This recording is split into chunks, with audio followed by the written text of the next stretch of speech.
Welcome, everyone. Thank you so much for joining us. Today, we are going to be dreaming trans justice at NCLR. We are sitting with an amazing group of panelists, and you'll have a chance to chat with them just a little bit. Our moderator for today is Lexi Adsit, who is one of NCLR's own, and we are so excited to hear this amazing panel. Thank you so much, everyone, for being here. Yeah, thanks everyone. So today, as many of you know, is Trans Day of Remembrance. And in thinking about this panel, as much as, you know, today is a very special day in terms of honoring those that we've lost throughout the year. And I wanted us to take a moment to think about trans justice and our dreams and really fill ourselves up with hope and joy and the things that keep us moving in this work. So thank you, before I start, just for being here. I also just want to acknowledge that today can be really hard on especially trans people of color. And so I really, you know, for those in the audience, just want to say, please do whatever you need to do to take care of yourselves today. So starting with introductions, we have Sammy Ablaza Wills, director at APINK. Sammy is an enthusiastic, queer, non-binary Filipinx organizer passionate about supporting people and reclaiming their inherent power and dignity. Growing up in a hustling class immigrant household in Las Vegas, Sammy was shaped by the cultural resilience, joy, and trauma of their community. Currently, Sammy is the executive director of APINK, a grassroots organization building power for transgender and queer Asian and Pacific Islander people in the Bay Area, where they originally started as a youth summer organizer. In their current role, Sammy supports hundreds of community members to organize for rights, build intergenerational connections, and heal for trans justice. So thank you, Sammy. Next, we have Arya Saeed, Executive Director at the Transgender District. Arya Saeed is an award-winning transgender advocate and political strategist based in San Francisco.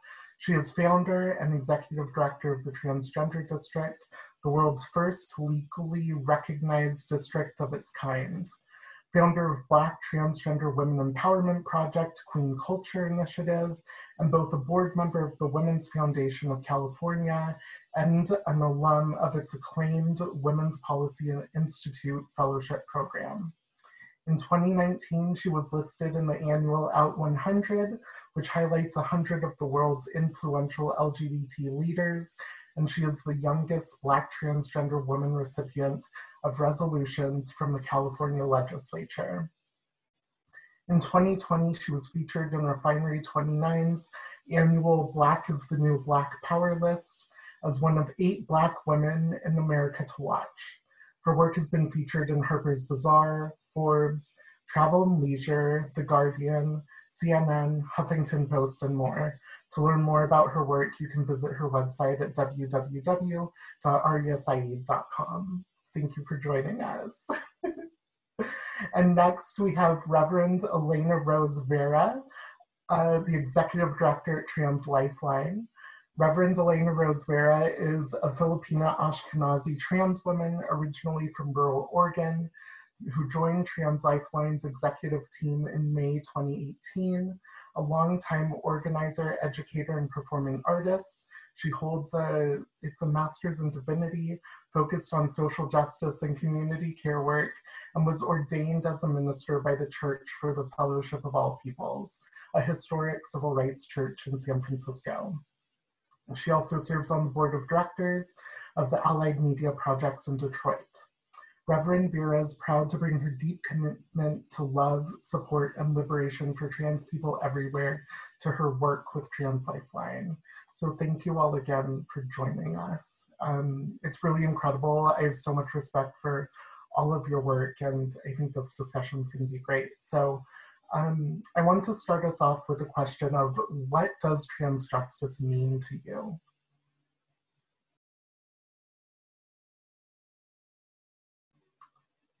Whoever can start. I think every year on the Day of Remembrance, I'm reminded of how often we as trans people are defined by what is done to us instead of who we are. And we are talked about only in the terms of the challenges we face and the ways that we are harmed systemically in this world that we are navigating. And a world that is abundant with trans justice is one where the first thing that people know about us is who we are instead of what has been done to us, where our identities are defined by our own selves instead of whether we do or don't fit into categories defined by other people, where the systems of this world don't prevent us from having access to the fruits and benefits of this world, where we don't live under systems of oppression that deny us access to medical care and housing and community and safe work that is fulfilling, and the chance to form the families and communities and lives that are most brave and fulfilling for us. A world of trans justice is one where there are so many fewer things in our way that we get to flower in ways that we have never seen before. We know that trans people have existed throughout history and all over the world, and that for many, many of us, the roles and places and legacies that that our ancestors had were taken from us by these sort of colonial systems of violence, of capitalism, of new inventions of racism and white supremacy. And a just world involves not just reclaiming what we lost, but getting the chance to grow in new ways into a future that is beyond what our ancestors could have hoped for. And I think we'll get there, but we have to start by making sure that we all have enough, right? I think a lot of, I think it was Carlos Bulasan who said, that we can't really know what freedom is until we have enough to eat, enough to live. And justice begins with making sure that we have enough to figure out who we are without any of that violence and deprivation in our way.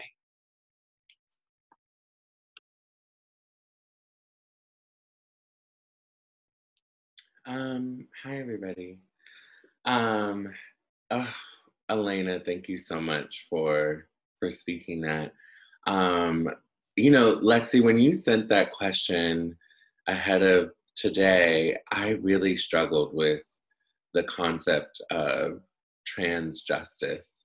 And I think it's partly because we are and have been for so long in a time where we're consistently responding to violence and rhetoric against us, right? At every single level and every single turn. And I think sometimes we forget to think about what a world will look like when transgender people are empowered. I woke up this morning early and I had my coffee, and the song that was on my heart was I Wish I Knew What It Meant to Be Free, I think, by Nina Simone. And at the very beginning of the song, she's actually talking and saying that freedom means to live without fear. And I think our fear as trans people has become so normalized that we don't even recognize the tendencies that we have. And so in terms of being like hyper vigilant about our safety and consistently and constantly having to grieve every time we hear or see a loss of one of our trans siblings in the world, and how there's this spiritual connection that we may not know them personally, but we feel the gravity of them being taken away from us at the hands of violence. So I think trans justice for me is really a world in which we don't have to translate ourselves, and that we can be authentic, and that is understood and appreciated, and that we're not, that the dominant culture, which is a cisgender culture, isn't investigating us all the time, to prove our authenticity and our experience, but rather understanding that we are a part of the human condition, and that we are deserving, and we deserve to be loved and treated in the ways that we desire, and to have equal and equitable opportunities just like anyone else. Yes, so much. Thank you for that. Hi also. My name is Sammy. Yeah, you know, it's interesting. I am feeling like uncharacteristically nervous in this moment. And I don't think it's just because I respect the people on this panel so much. I think it's also because of the weight of this day. And interrogating what justice means is a practice, right? Like, it's not something that I think we can do just once, that we collectively can do just once. And I'm feeling the weight of Trans Day of Remembrance and Trans Day of Resilience. And I think I woke up a little like salty, to be honest. And I woke up salty because I was like, I don't want to be resilient all the time. Like, I have lived a whole ass life of being resilient. Like, I had to be resilient through death. I had to be resilient through some streets. Like, I had to be resilient through all this stuff. And I would like a break. I would like a bunch of my people to have a break. And I think today I'm reflecting on how trans justice means that we don't have to be resilient all the time, that we don't have to figure out how to get through our traumas alone, that we don't have to amass even more traumas that we have already inherited intergenerationally. And I would love if trans justice also meant that we don't have to be so defensive about the violence that happens onto us and our people, but that we can actually be proactive about the world that we want to create, about the relationships that we want to nurture, about the land that we want to be in right relationship with.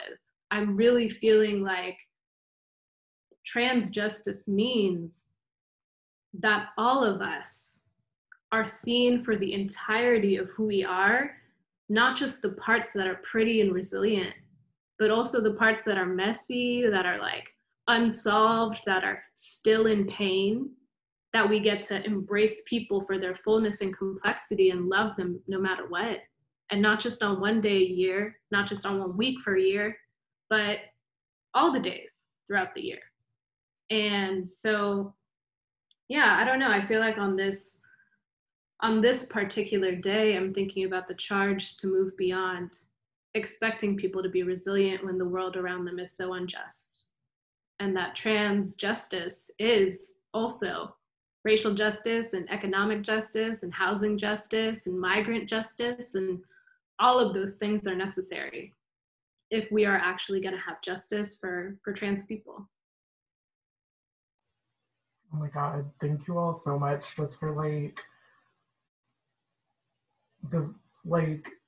each of you are just having such incredible approaches to this idea. And I think also, yeah, Sammy, I also woke up like really salty.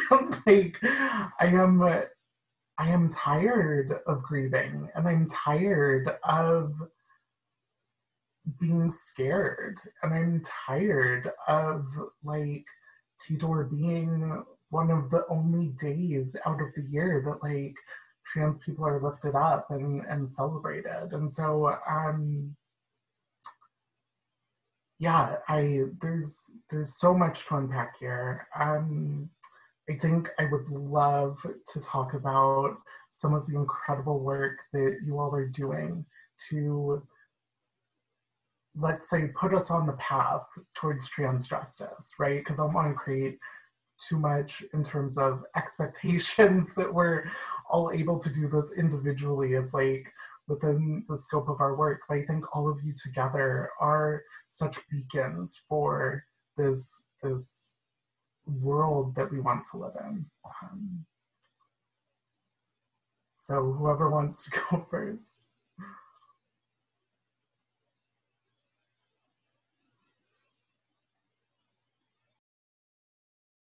I can start this time since someone else started last time. Yeah, you know, I feel very, very grateful to be working at APINC. Formerly, we were known as API Equality Northern California, but to be honest, I don't like that name that much. And because for me, we're not ever working towards equality, right? We're working towards equity and we're working towards justice.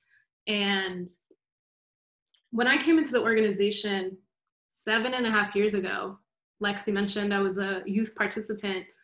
I expected to come into an organization and maybe organize like a postcarding campaign or like do some actions on the street.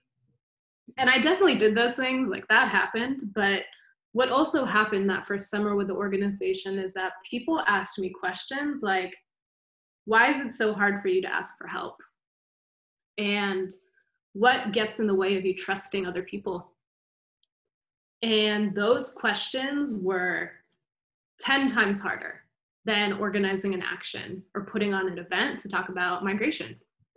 And what we do at APINC is we invite trans and gender nonconforming and non-binary Asian and Pacific Islander people into those questions as a way of creating resilient communities that create our own solutions.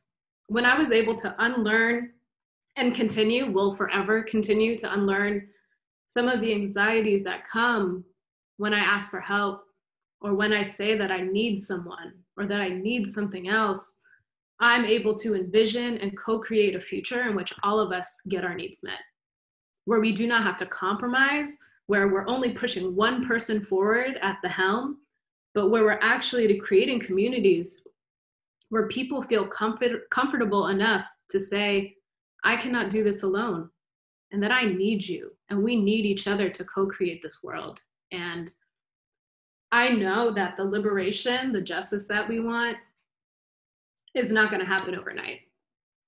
But some of the elements, some of the feelings of that justice, when you are just so seen with another person, when you come in and they don't assume anything about you, but they come at you with genuine curiosity, we get to create those bits of liberation every day in our work as we're working towards that big picture liberation for everybody.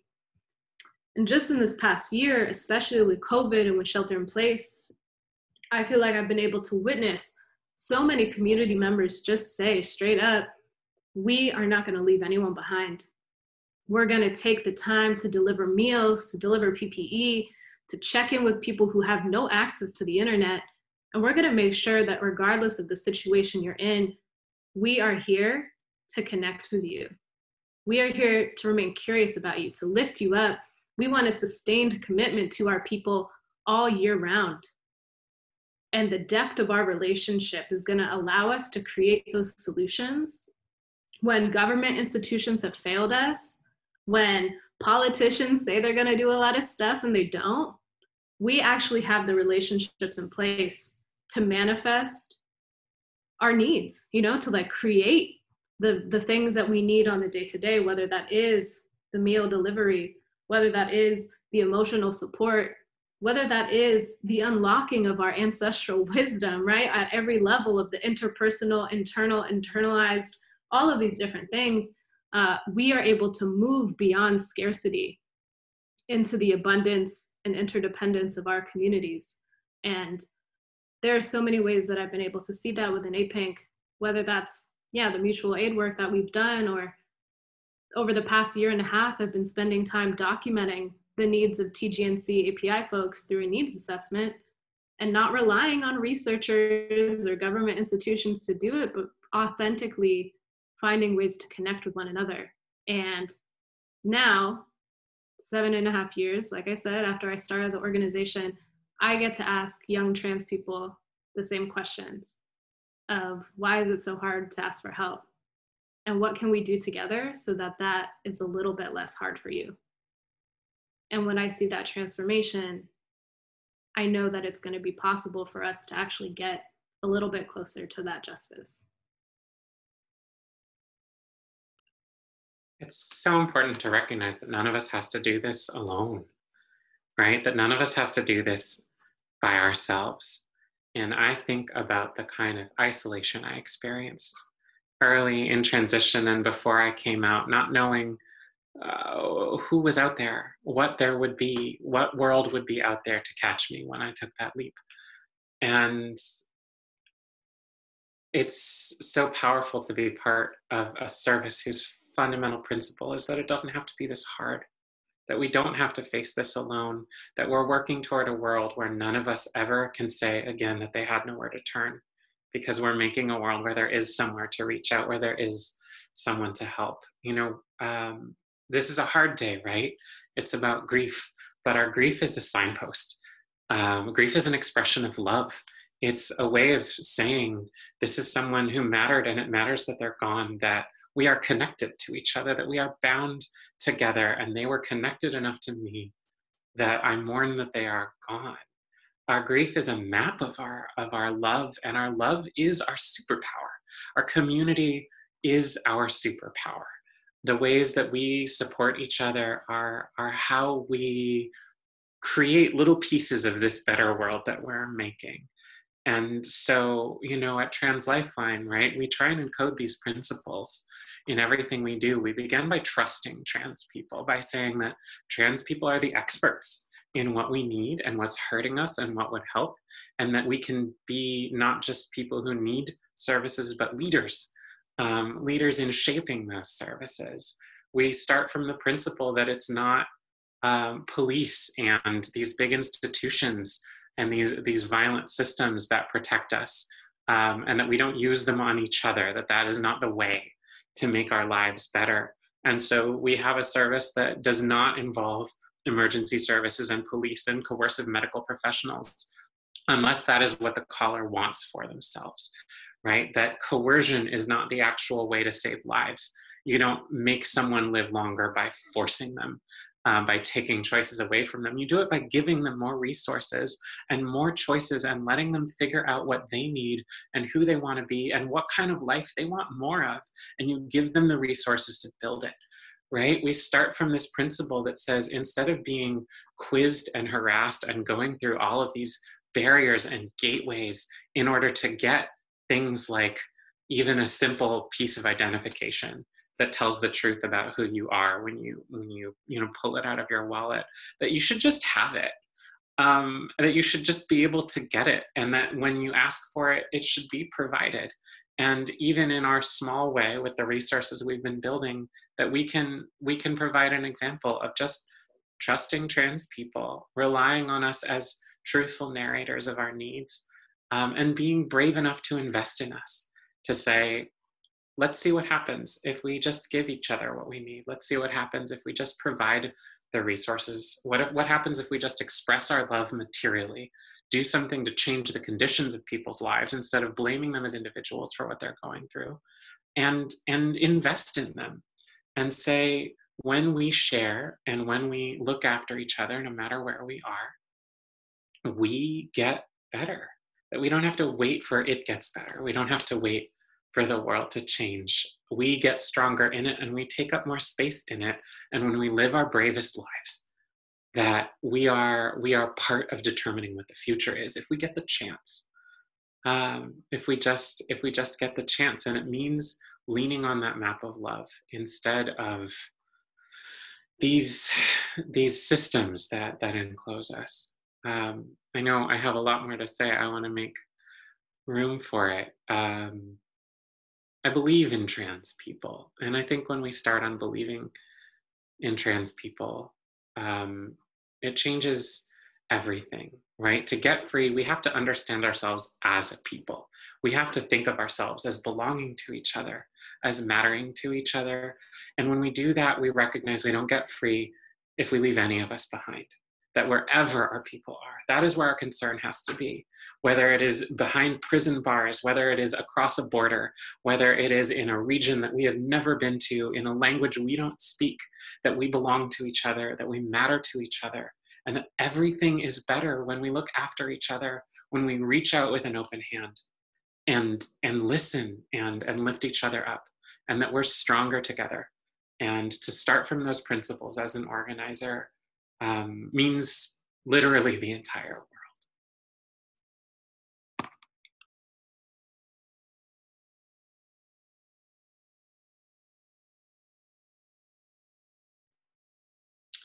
Yeah, Sammy and Elena said exactly what I was going to say. We are in harmony with each other, and that is an amazing experience. Yeah, I think similar to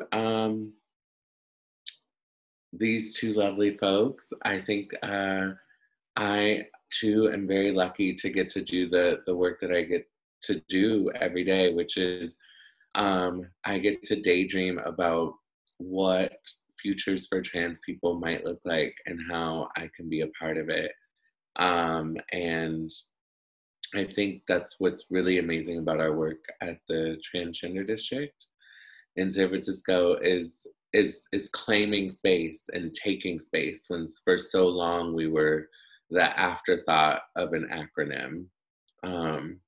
That we actually have our own space, and that we, that we get to celebrate Pride every single day. These times like Transgender Day Visibility and Trans Awareness Week are very difficult for me because thankfully I get to celebrate those things every single day, 365 days a year.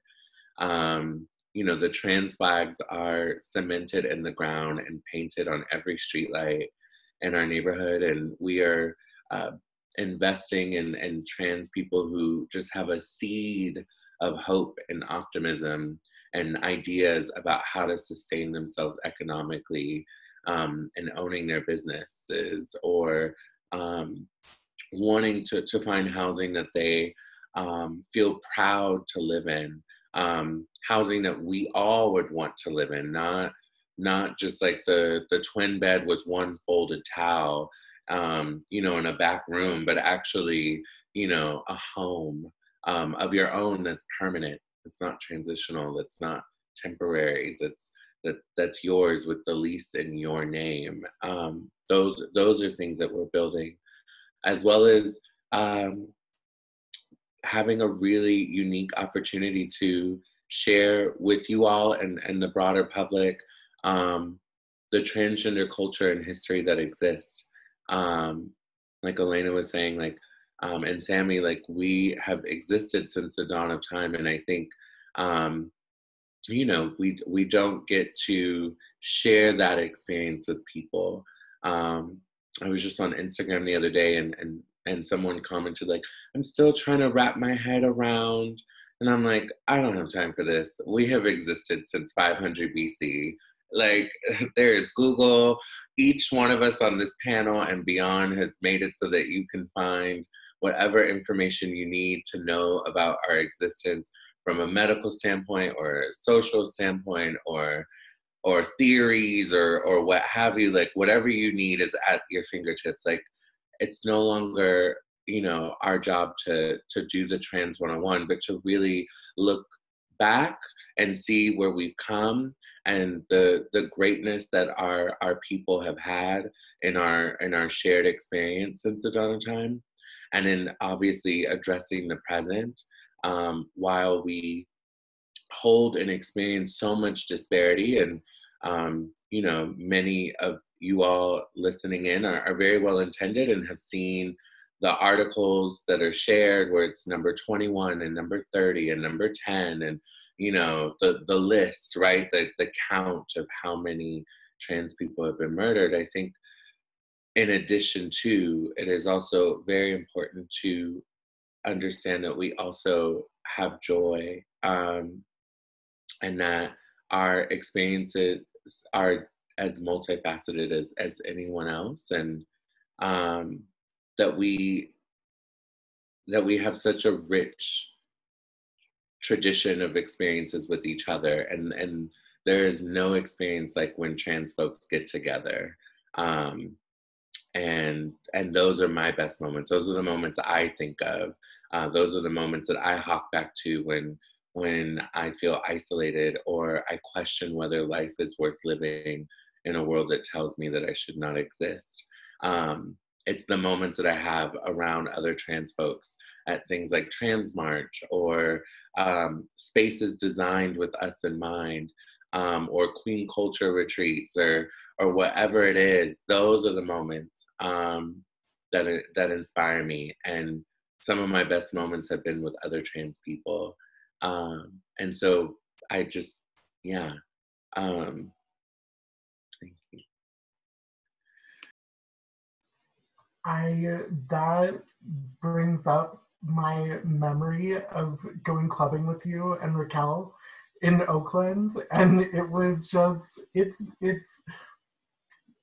like just hanging out with the two of you. And for those of you that know Raquel Willis, like, she is such a night owl, so she'll be like I can't keep up, but the just all of us existing, all of us, that moment of just like living our lives, and it didn't have to do with like us being trans, just us being women and us like enjoying ourselves. And I think so much of what all of you are speaking to is about that joy and about our community and just the incredible like love that we have for each other, which I'm just so grateful that all of you can even take an hour out of your day to remind us of that, and to speak to each other also about that I think trans justice is joy. And I think Adrienne Marie Brown has been a great speaker of the importance of joy and the importance of pleasure and love. And so many, Black feminist scholars and thinkers have been on this for so long. And I think it's just so vitally important. And part of what I also want to say is that at NCLR, I'm so proud of the legal work we do, because we're changing the laws so it's easier for trans people to live. We recently filed a suit in Arizona to be able, so it's easier to change your birth certificate. And we've just done a lot of incredible work this year. So it's such a pleasure to be able to work at NCLR and also see this be like a legal approach that trans people deserve every opportunity that's afforded to everybody else. And so we answered like my third question. Well, I guess we didn't entirely answer it, but what are your hopes and dreams for our community? And I think also I want to know, like, what is giving you joy in this year? Because it's been a really shitty year for everybody. I can never say anything about this year with a straight face. But yeah, hopes and dreams and joy for, yeah.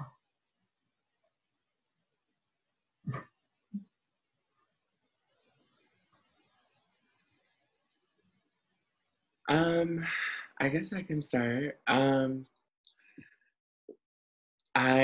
Hopes and dreams for the future. That was the question, right? And then how we're taking care of ourselves in 2020. Hopes and dreams. I think I'm so excited to see obviously the shift at the president level, the federal level, there we go. Federal level of this country. Although I think so many of us really struggled with this election because in some ways we were forced to pick the lesser of two evils and what have you. But what I am grateful for is that we will have an administration that we can at least hold accountable, and they will ask for us to give input, which we have not had in the last 4 years. I think I've been incredibly inspired by other cultural districts that exist. The transgender district is the world's first district of its kind. But there are examples that we have been inspired by. One of them being Japantown in San Francisco, which just celebrated over 100 years.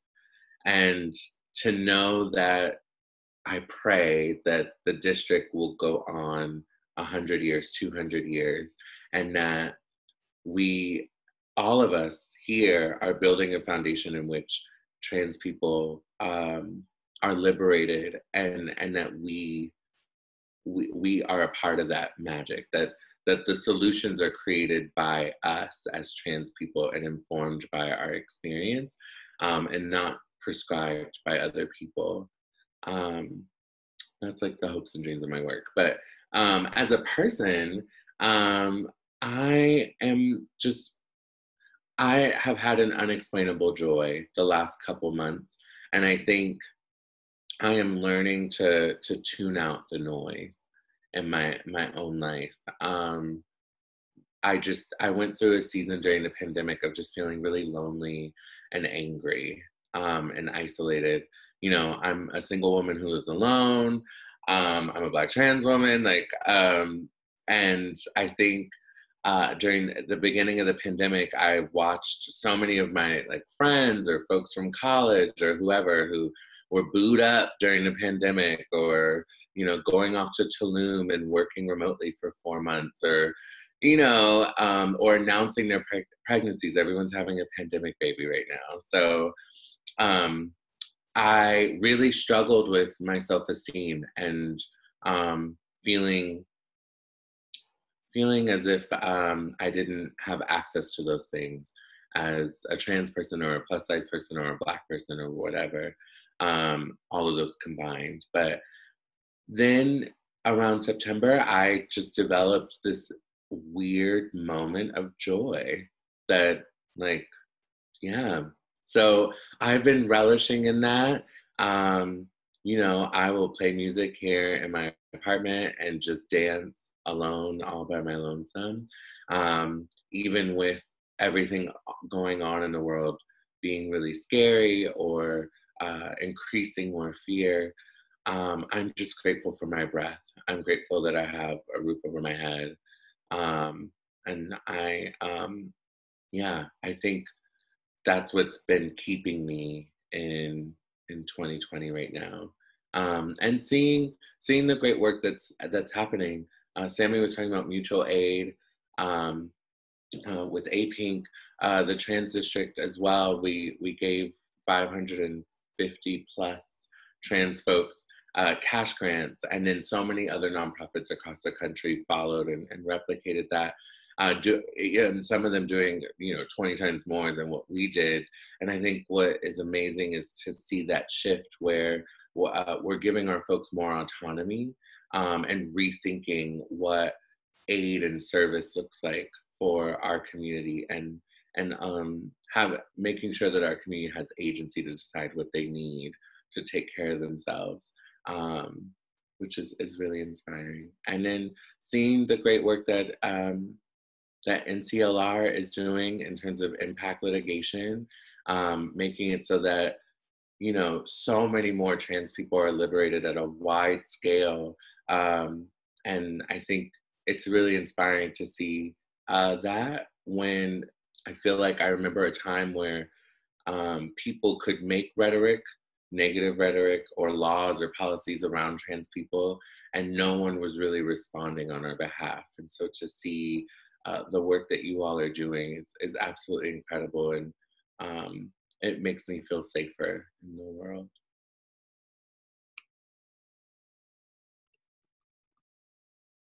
There's just, there's so much wonderful, the things that each of you is saying I'm just really inspired. And so it's a funny thing for me to say, because each of you here in this conversation is so remarkable, that I dream of a world where we don't have to be remarkable, where we can just be somebody, where we can just find our place, and it does not have to be extraordinary, where we don't need extraordinary measures or extraordinary joy or extraordinary resilience to just live. One where, right, each of us is needed. in this world and in this movement to change the world. Each of us has something to offer. And so many of us don't get the chance to find out what it is, what that thing is that comes from us that no one else can offer the world. And I dream of a world where each of us gets the chance to learn what it is about us that is so vital that the world needs us in it, where each of us gets the chance to explore that and find our place in the family of people, our place to put down our roots, our place to bloom. And, you know, in order to do that, I think a lot about Howard Thurman, whose lineage I'm ordained in, talked to his family about how the measure of a man's estimation of your power is the array of things that he will gather to keep you in the place he's trying to keep you in. And, you know, he was trying to explain segregation to his young daughters. But, you know, he talked about, right, like if they are bringing the law and the police and the military and, you know, basic infrastructure to bear, all of these people bring all of these resources to bear just to keep us down. How powerful must they think we are? And I think that that is a model worth remembering, that there are all of these systems arrayed to maintain all of these oppressions that we're facing in the ways that they interlock and interact. All of these laws, all of this money, all of these lobbyists and politicians, all of these police, all of these guns, right, arrayed to keep us in a place. And how powerful must we be if that is necessary to hold us down? And how powerful could we be if we got it out of the way, right? All of these systems were built by people and maintained by people, designed by people, and people can take them apart and build something different. And who could we be in a world where we have enough and where we're not kept away from what we need? Who could we be if we each got the chance without being prevented or forced to figure out what the world needs from us and what we need from the world? And I dream of a chance for all of us to find that joy, right? To find that pleasure, to find that fulfillment without so many walls and bars between us and it.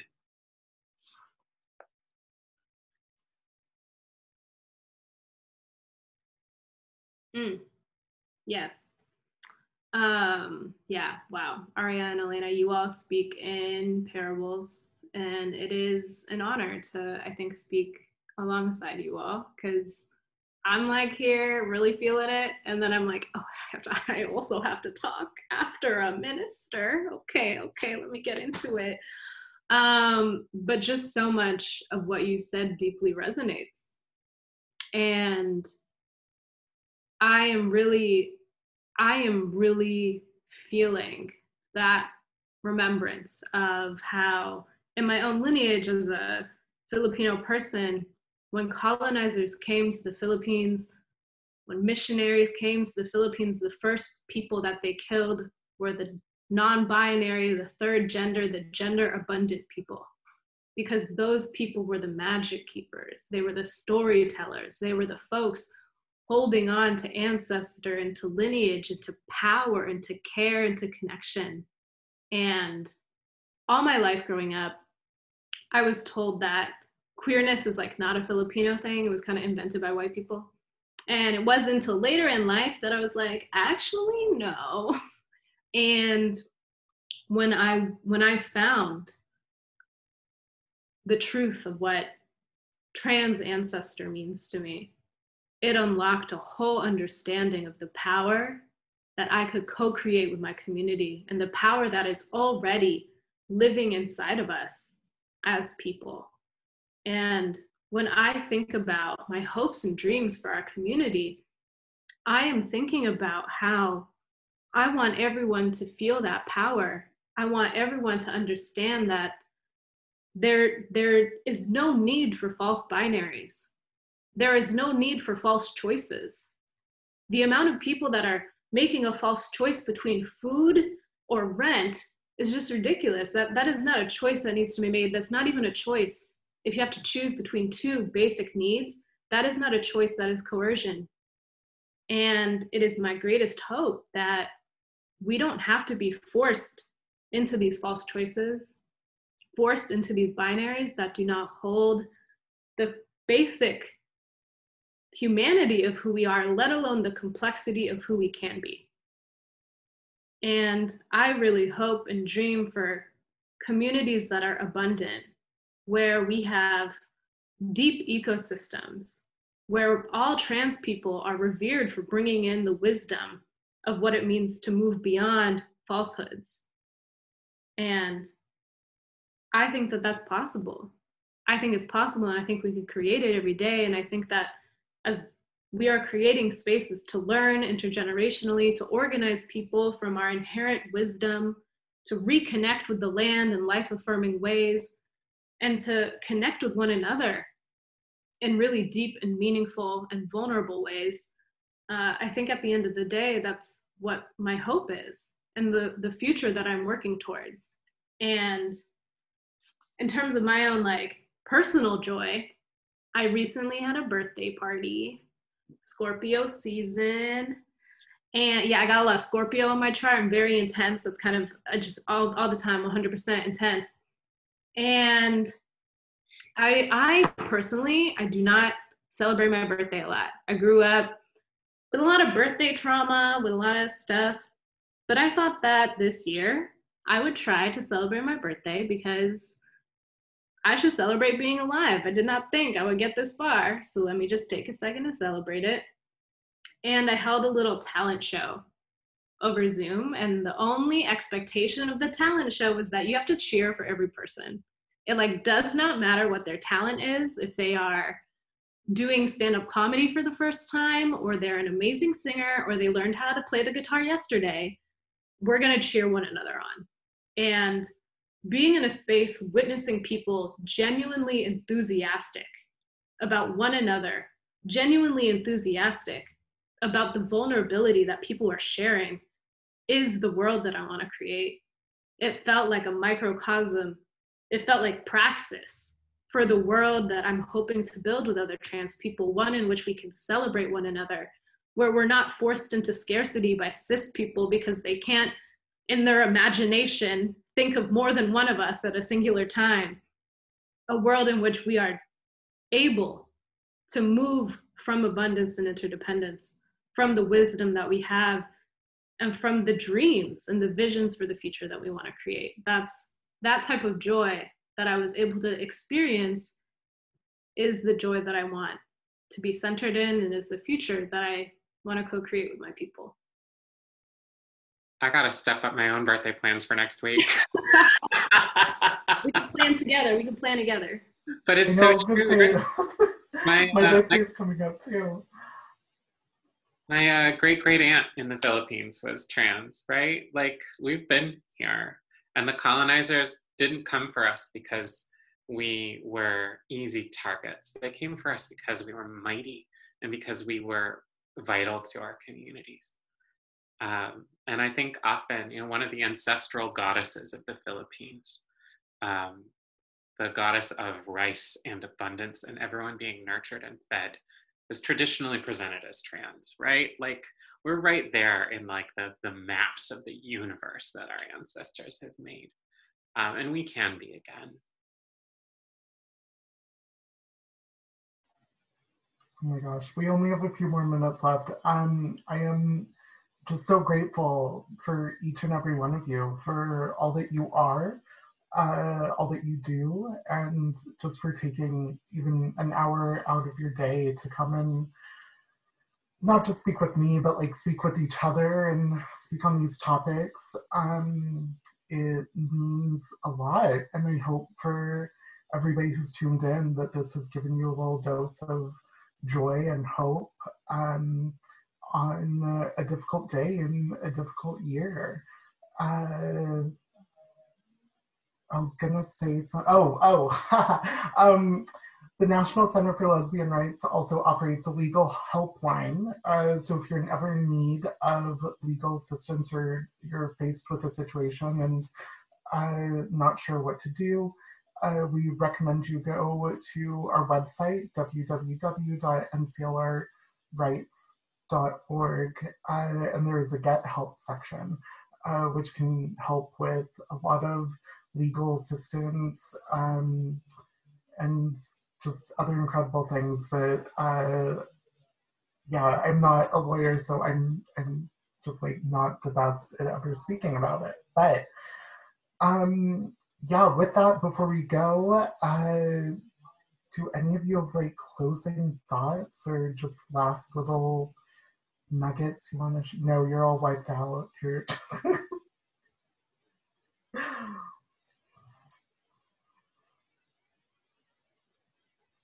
I'm just so grateful to be here with you all, and so grateful for all of you who are out there listening.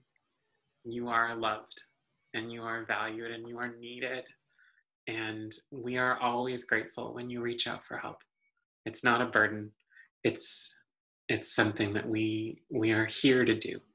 We're here to reach out and take your hand. So please, if you're struggling, find a hand and hold on, and we can be one of those hands. We've got you. And thank you for being here. Thank you for another year of you.